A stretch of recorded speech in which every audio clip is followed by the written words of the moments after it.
एक गांव में चंदू नामक युवक रहता था। उसके पिता मर चुके थे, माँ ने ही उसे पाल पोस कर बड़ा किया था। चंदू के 4 चाचा थे, वे उससे बहुत जलते थे। एक दिन उन्होंने चंदू के घर से उसका प्यारा बकरा चुराया और उसे मार दिया। चंदू को पता चला तो वह बेहद दुखी हुआ। फिर न जाने उसे क्या सूझी, बकरे का सिर काटकर शेष शरीर को दफना दिया। पास के गांव में एक ब्राह्मण रहता था।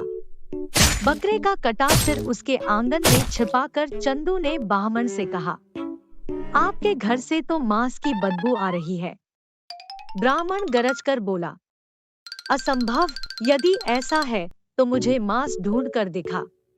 चंदू ने बकरे का सिर उसके आगे ला रखा।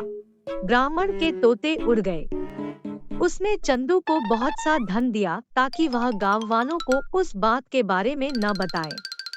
चंदू ने थैली भर धन लिया और अपने चाचाओं को दिखाकर बोला। पास के गांव वालों ने मुंह मांगे दामों पर मांस खरीद लिया। वे लोग तो और भी मांग रहे थे। मैंने कहा, कल लाऊंगा। चाचा बहुत खुश हुए। उन सबने भी अपने अपने बकरे मारे और उनका मांस पड़ोस वाले गांव में ले गए।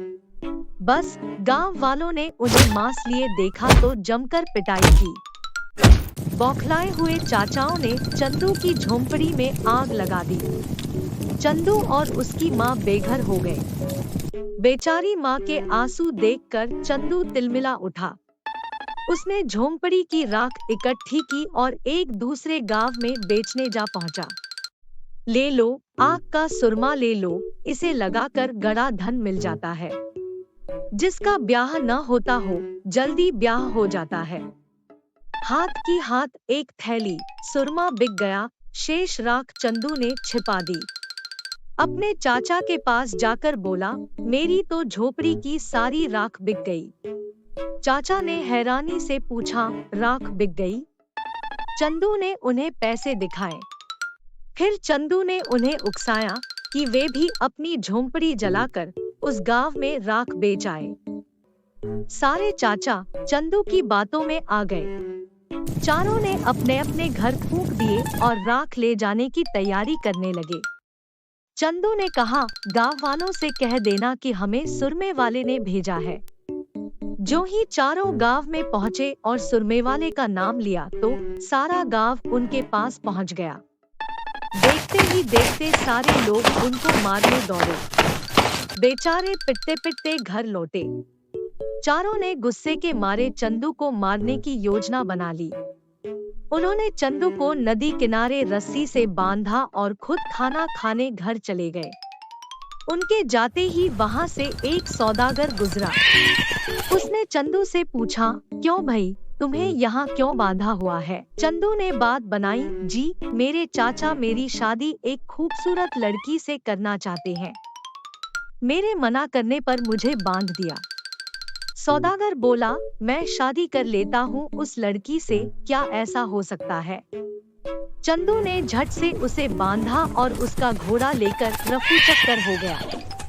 चारों चाचा खा पी कर लेट गए, आलस के मारे उठा न गया। पिटाई के कारण पोर पोर दुख रहा था।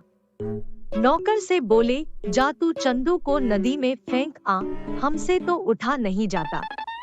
नौकर भी कम नहीं था, उसने अपने रिश्तेदार को यह काम सौंप दिया। रिश्तेदार ने सौदागर को ही चंदू समझकर नदी में फेंक दिया। बेचारा सौदागर चिल्लाता ही रह गया। नौकर ने चाचा को सूचना दी, जी काम हो गया। चारों मिलकर चंदू की मौत की खुशी मनाने लगे। चंदू ने पेड़ के पीछे छिपकर सब देखा और घोड़ा लेकर चाचाओं के पास जा पहुंचा। सबको प्रणाम कर बोला। नौकर ने गहरा धक्का नहीं दिया, इसलिए केवल घोड़ा मिला। यदि गहरा डूबता तो शायद बैल, गाय व हाथी भी लाता। चारों चाचा फिर उसकी बातों में आ गए। चंदू को पुचकार कर पूछा, क्या सचमुच नदी में पशु मिल रहे हैं? चंदू बोला, हाँ, आप लोग भी ले आओ। चारों चाचा आलस छोड़कर नदी की तरफ लपके। नौकर को भी साथ ले लिया। तट पर पहुंचकर नौकर को आदेश दिया, हम चारों को जोर से पानी में धकेल दो। नौकर ने आज्ञा का पालन किया। चंदू को सदा के लिए ईर्ष्यालु और दुष्ट चाचाओं से मुक्ति मिल गई।